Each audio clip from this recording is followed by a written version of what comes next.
Olá pessoal, sejam bem-vindos a mais um episódio do Tributex. Meu nome é Douglas Sterett, eu sou advogado tributarista e hoje eu quero trazer para vocês uma matéria do Jota. Ela trouxe os grandes casos tributários no STF e no STJ, elencados pela equipe do Jota, que juntos somam 694,4 bilhões de reais, segundo a Lei de Diretrizes Orçamentárias de 2024. E sem nenhuma pretensão de tentar esgotar os temas, eu vou falar mais sobre os casos que eu tenho familiaridade. Alguns casos eu não vou falar, eu nem vou falar porque eu não tenho familiaridade, mas eu vou abordar aqui os temas. Se alguém gostar de um tema mais específico e quiser trazer essa sugestão de abordagem para um outro episódio, eu ficarei feliz em receber a mensagem em alguma das minhas redes sociais e abordar de forma mais específica em outro episódio. Bom, explicando o material, ele começa trazendo o tema, diz por que importa, faz o relator, um placar, porque alguns dos temas já tiveram um julgamento iniciado, e a tendência, a análise da equipe do Jota em relação à tendência do STF, se ela será pró-contribuinte ou pró-fisco, de acordo com o critério deles, né? A gente vai ver mais para frente quando aparecer um tema que tenha essa parte preenchida.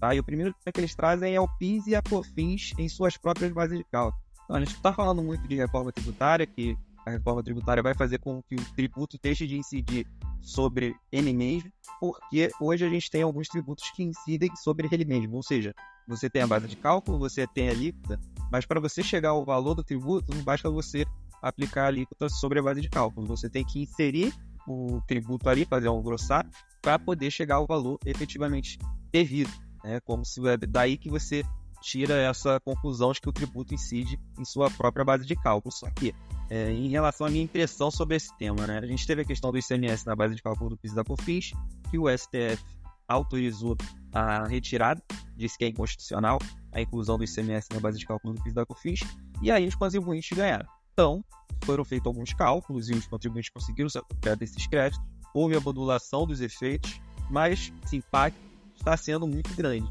E eu, particularmente, antes do julgamento, tinha minhas dúvidas se o STF iria dar ganho de causa aos contribuintes ou não, porque o STF tem se tornado um tribunal que leva muito em consideração as consequências de suas decisões.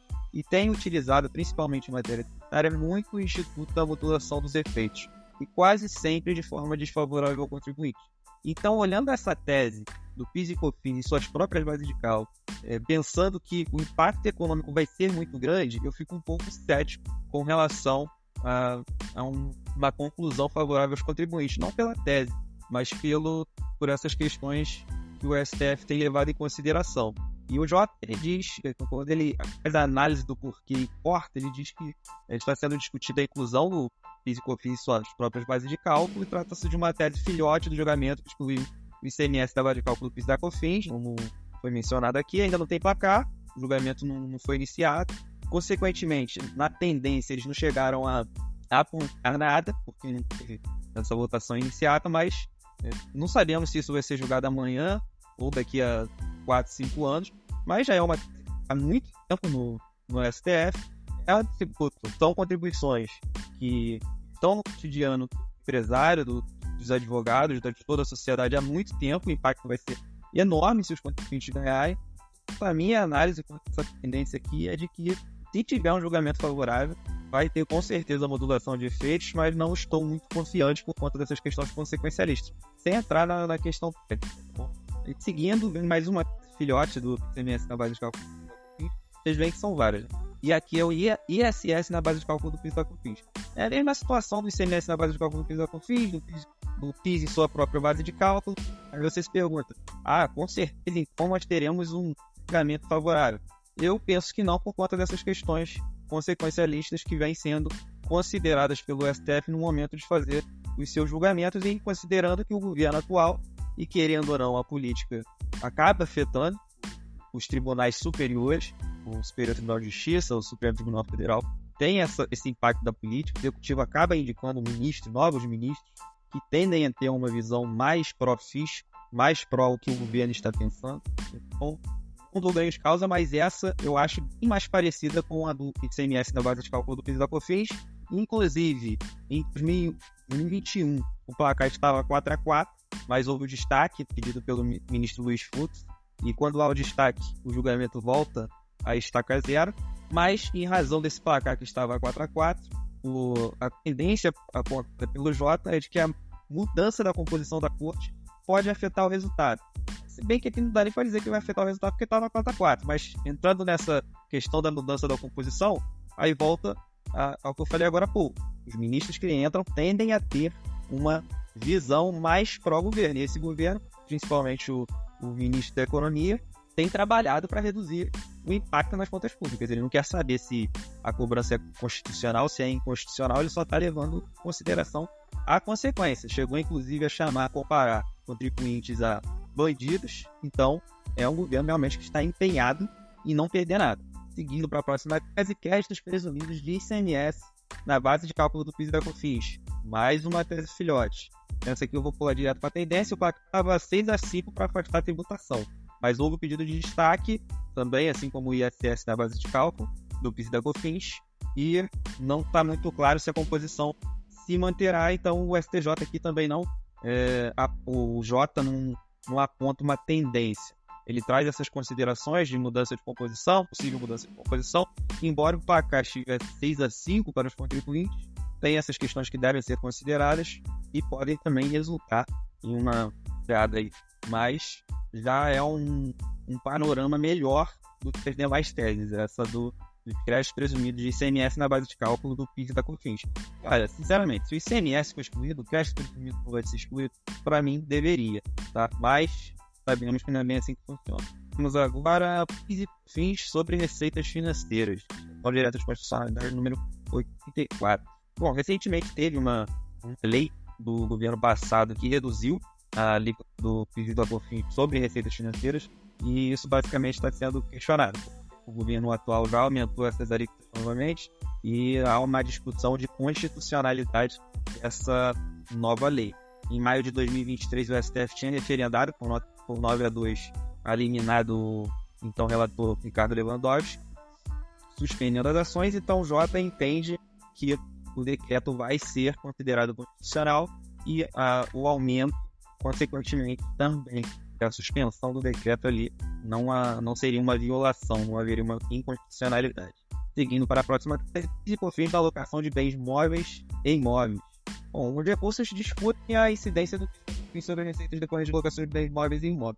Eu, particularmente, não tenho nenhum caso assim comigo, mas eu lembro de algumas discussões quanto à possibilidade de cobrança do PIS e da COFINS sobre faturamento, sobre se seria sobre todas as receitas ou apenas sobre receitas operacionais. Eu acredito que deva ser isso.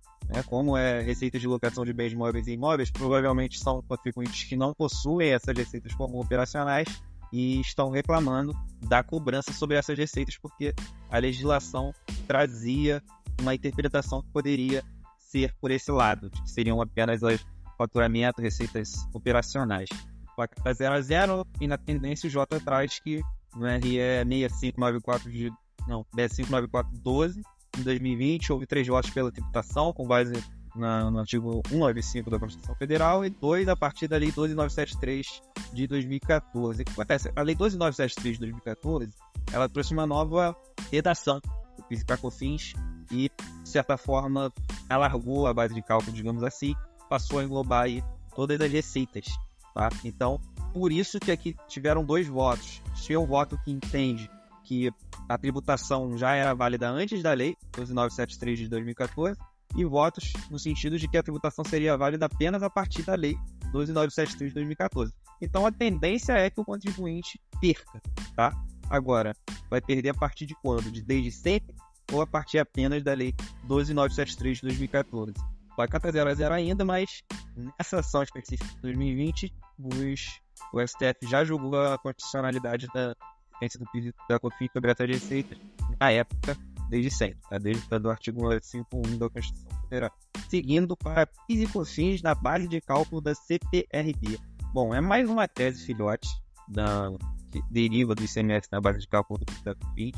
O julgamento não foi iniciado, o relator é o André Mendonça, mas, por exemplo, o STF, quando julgou o tema 1048, ele definiu que o ICMS entra na base de cálculo da CPRB. E, salvo engano, nesse julgamento, o STF argumentou que, pelo fato da CPRB ser um benefício, um regime diferenciado, ali, que o contribuinte precisa fazer a opção, ele não é o regime geral, digamos assim, o regime comum, né? Porque a contribuição previdenciária sobre a receita bruta, tá, gente?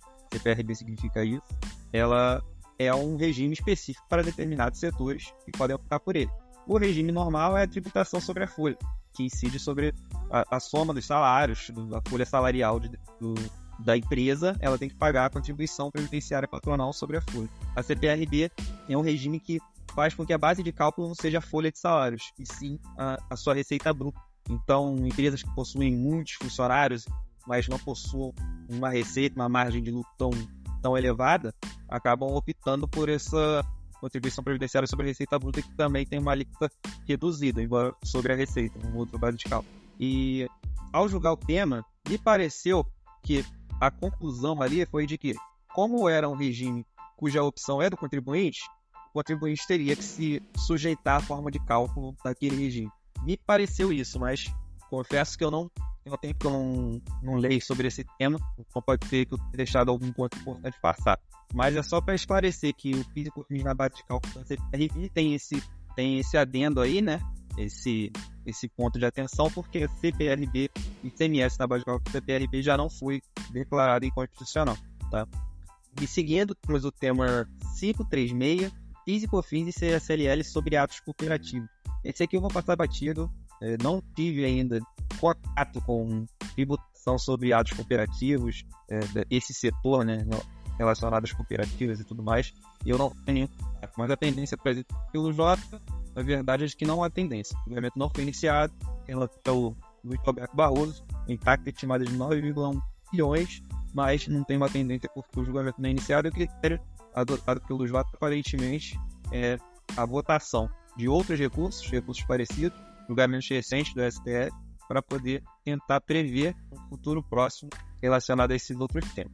Seguindo, temos fundo rural devido por pessoa física, também não tem nenhuma noção. O placar para validar a contribuição está 6 a 5. Então, segundo o Jota, a tendência é que a contribuição seja validada. Temos agora aqui os encargos dos limites da coisa julgada em matéria tributária.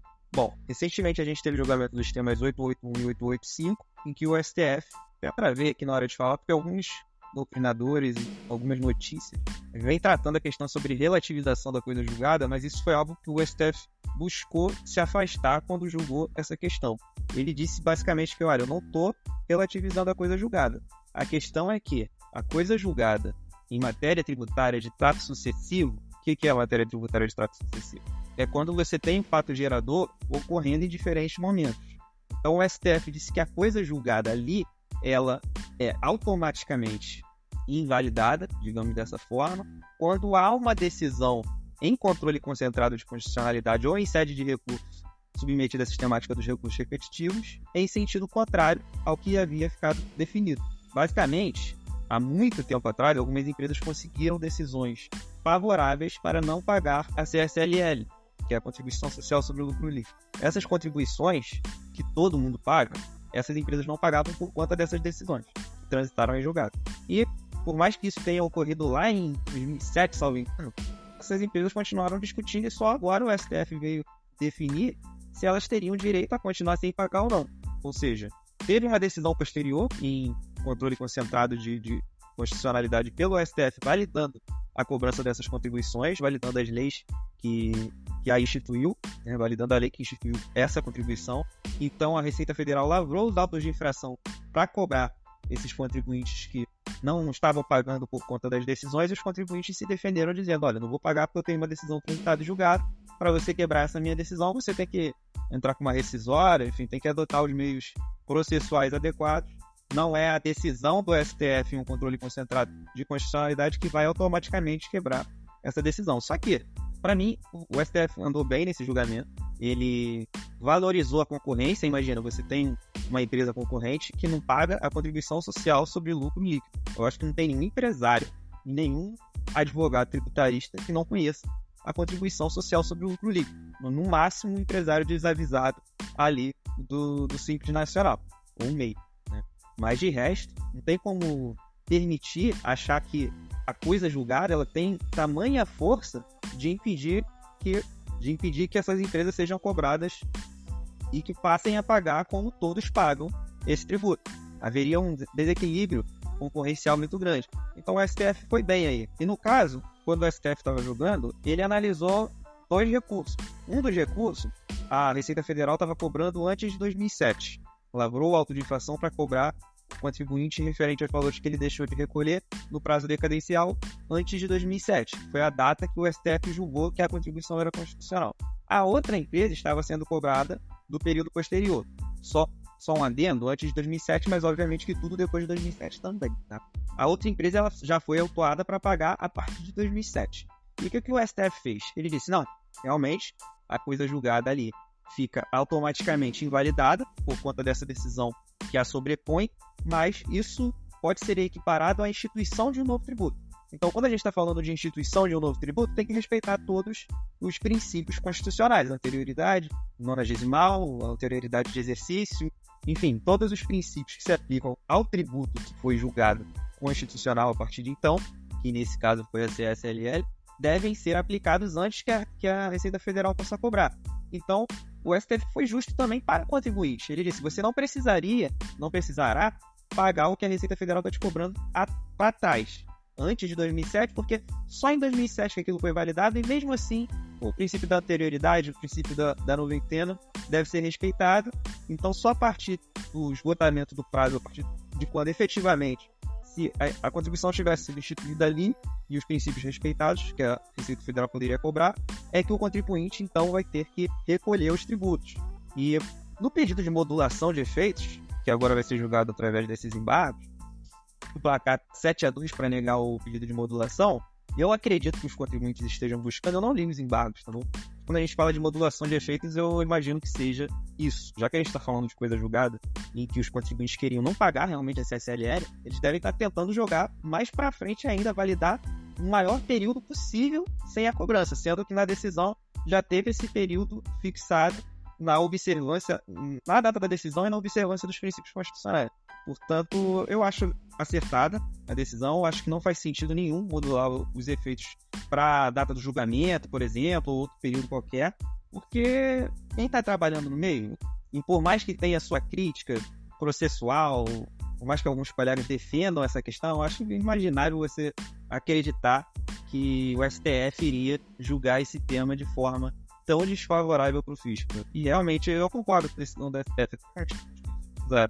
Não seria uma relativização, enfim. Eu concordo, e tem até uma discussão do Barroso com quem foi o outro ministro, salvo engano, foi o Fux, a respeito de provisionamento, né? Não digo nem discussão, mas um diálogo ali. O Barroso entendeu que a empresa deveria ter provisionado o valor, já que havia a possibilidade dela perder. Então, o não provisionamento não seria um requisito, algo a ser considerado para fins de modulação de efeitos.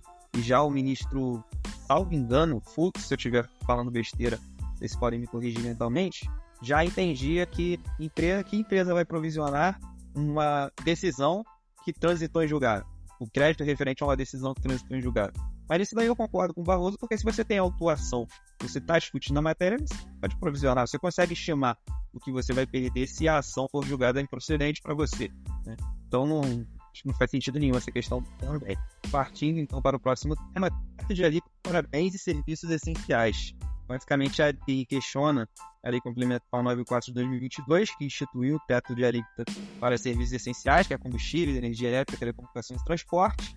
Não teve um julgamento iniciado ainda, mas o JPRO e o Concordo acredita que vai ter ali uma barganha, digamos assim. O STF vai dar um pouquinho para o fisco, um pouquinho para os contribuintes. O próximo, a Lei Complementar para exigência de PIS e COFINS e importação, basicamente a lei que institui o PIS e COFINS e importação, ela é uma lei ordinária. Tem uma discussão sobre alguns pontos dessa lei, se esses pontos deveriam vir via lei complementar, né?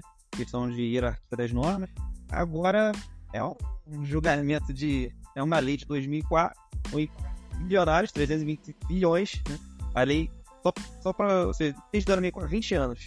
20 anos com todo mundo pagando tributo. Entra na mesma questão da CSLL para mim, entra na mesma questão do sequencialismo. Tiveram alguns temas do STF julgados anteriormente, por exemplo, a inexistência de hierarquia entre lei complementar e lei ordinária, se a matéria não for reservada à lei complementar, que vão ser levadas em consideração, obviamente, e então a tendência aqui eu acho que é o fisco levar, tá?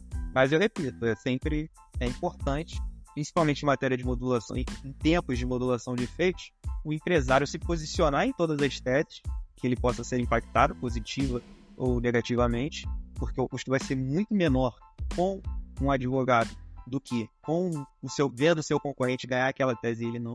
E o advogado também deve sempre procurar pôr essas teses para o seu cliente justamente para que ele não venha ter um prejuízo posteriormente em decorrência do seu não posicionamento. Então, estamos vivendo tempos de Big Brother, no direito tributário é preciso se posicionar.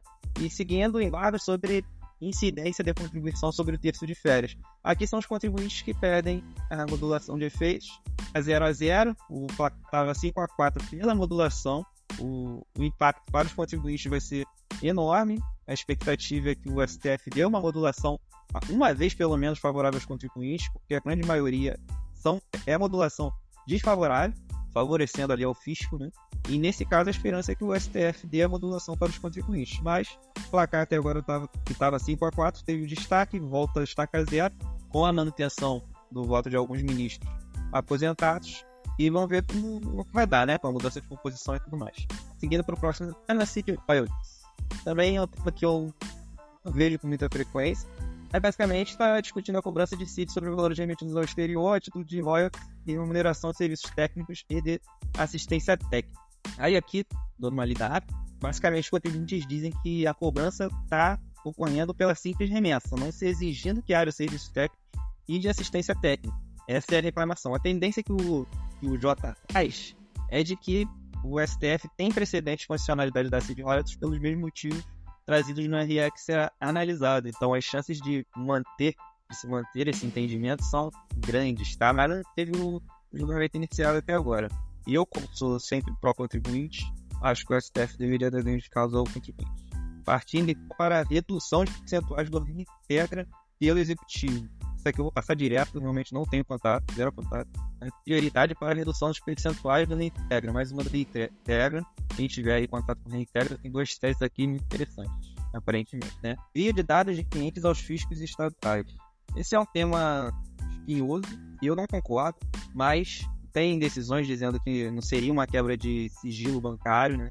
Seria uma transferência de sigilo, porque a gente tem um sigilo bancário, tem um sigilo fiscal. Então, quando há a transferência desses dados, por exemplo, a União conseguiu dados bancários, vai transferir os dados aos fiscos estaduais para que exerçam a sua fiscalização, que é uma transferência de sigilos, né? Mesmo no caso de ser uma relação entre fiscos, ser exatamente uma relação direta com instituições financeiras, porque muitas administrações não têm convênio com instituição financeira, então eles conseguem esses dados através dessa transferência entre fiscos, e é isso que está sendo discutido aqui. Até agora, 3-0 para autorizar o envio de dados, aí a tendência é que isso seja mantido. A gente, infelizmente, está num tempo de caçar os ratos. Não estou aqui defendendo, obviamente, quem se vale disso para fazer coisas erradas. A minha preocupação é com um fisco, com uma administração pública despreparada, que não dê o tratamento adequado a esses dados e que simplesmente pegue dados soltos e lave o auto de infração. A partir do momento que você tem a lavratura do auto de infração com dados soltos, e isso passa no administrativo, quando vai para o judiciário, o contribuinte já vai rotulado como sonegador. Então, é muito mais difícil você derrubar a autuação. E a grande maioria dos casos que chegam, para mim, são de administrações públicas, de agentes do fisco, que acabam por ignorar várias provas trazidas pelo contribuinte. O ônus da prova fica todo com o contribuinte. Para mim, pelo simples fato de lavrar um auto de infração, o fisco deve trazer a instrução probatória mínima. E não é só jogar um monte de documentação ali. Tem que ter um relato coerente, tem que encaixar. E a gente vê que no dia a dia não é isso que tem acontecido. Para o próximo tema, limites de dedução de gastos com educação no IR. Bom, todo mundo que faz imposto de renda sabe que quando você está cursando algum curso que a lei permite a dedução, você tem um limite. Tem também a questão de limite por dependente. Enfim, a lei traz alguns limites. E aqui está se discutindo se esse limite com gasto de educação seria constitucional ou não. E na linha, que eu falei até no meu Instagram profissional, de que o STF, em outro momento, disse que não caberia a ele, por exemplo, atualizar a faixa de isenção do imposto de renda, eu acredito também que aqui ele vai considerar que é um benefício fiscal e que, por ser um benefício fiscal, cabe ao legislativo julgar se vai ter o limite ou não.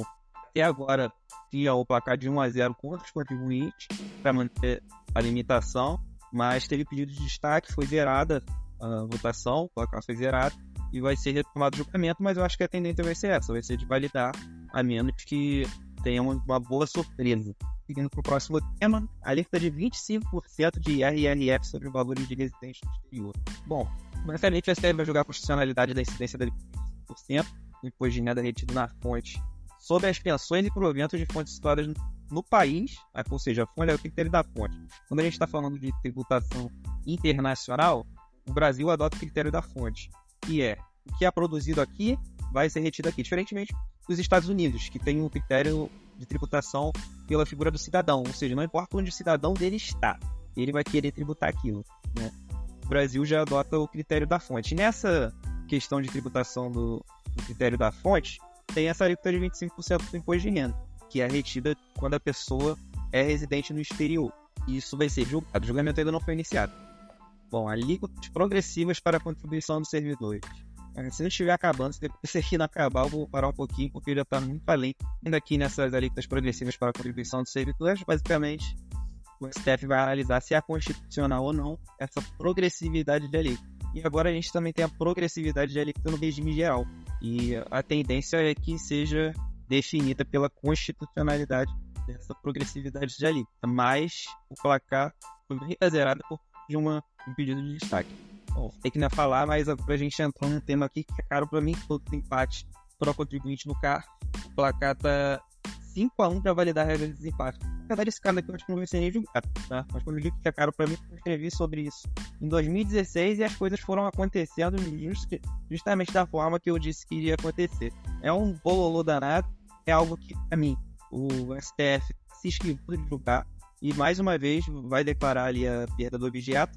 E a minha opinião é que, independentemente de lei nova, de ter sido alterado e não ter sido alterado, é que o artigo 112 do CTN determina que, no caso de multa, penalidade, ela deve ser afastada quando houver dúvida. E a dúvida do colegiado, ela é objetiva. Você tem 4 conselheiros do contribuinte e 4 conselheiros do fisco. O empate dá 4-4, você não pode utilizar um voto de qualidade de um representante do fisco que já votou originariamente. Ele não pode ser considerado suficiente para desempatar um empate que já foi objetivo. Não pode valer por 2. Então, pelo 112 do CTN, quando estiver em discussão penalidades, o empate do colegiado deveria determinar automaticamente, ser suficiente automaticamente para afastar aquela penalidade e ser invalidada a regra vigente do CARF, que é o voto de qualidade sempre para o representante do fisco. E em relação ao voto de qualidade, não é nem a questão do presidente ser um representante sempre do fisco. Claro que isso tem outras questões envolvidas. Mas, na minha opinião, o problema do desempate pelo voto de qualidade é o fato de você ter um dispositivo no Código Tributário Nacional que diz expressamente que, em caso de dúvida, a solução tem que ser favorável ao acusado. Ele não diz nem a palavra contribuinte, ele está se referindo ao acusado porque ele trata de infrações. Então, nesse sentido, para mim, o voto de qualidade vai continuar sendo ilegal de acordo com o CTN. A gente está falando de um julgamento do STF, são questões constitucionais que são levadas ali, mas a minha opinião em relação ao voto de qualidade é de que ele não pode servir para afastar, não pode servir para manter uma penalidade. Se houve um empate ali, a penalidade tem que ser afastada por força do 112 do CTN, o que já não ocorre com tributos. E quando a gente fala de alteração legislativa relacionada ao voto de qualidade, o engraçado é que a lei veio dizendo que afastava tributos, não disse penalidade. Então a gente ficou durante um tempo ali no cárcere, essa discussão nem terminou totalmente, em que os tributos eram afastados, mas as penalidades não. Então é loucura. Finalmente acabou, agora entraria no STJ, mas com passar demasiado tempo, vamos encerrar por aqui. E repito, se vocês gostaram de algum dos temas e querem uma conversa mais aprofundada, vão até meu Instagram, mandem um direct que a gente conversa. Tá bom? Muito obrigado pela companhia. Um grande abraço.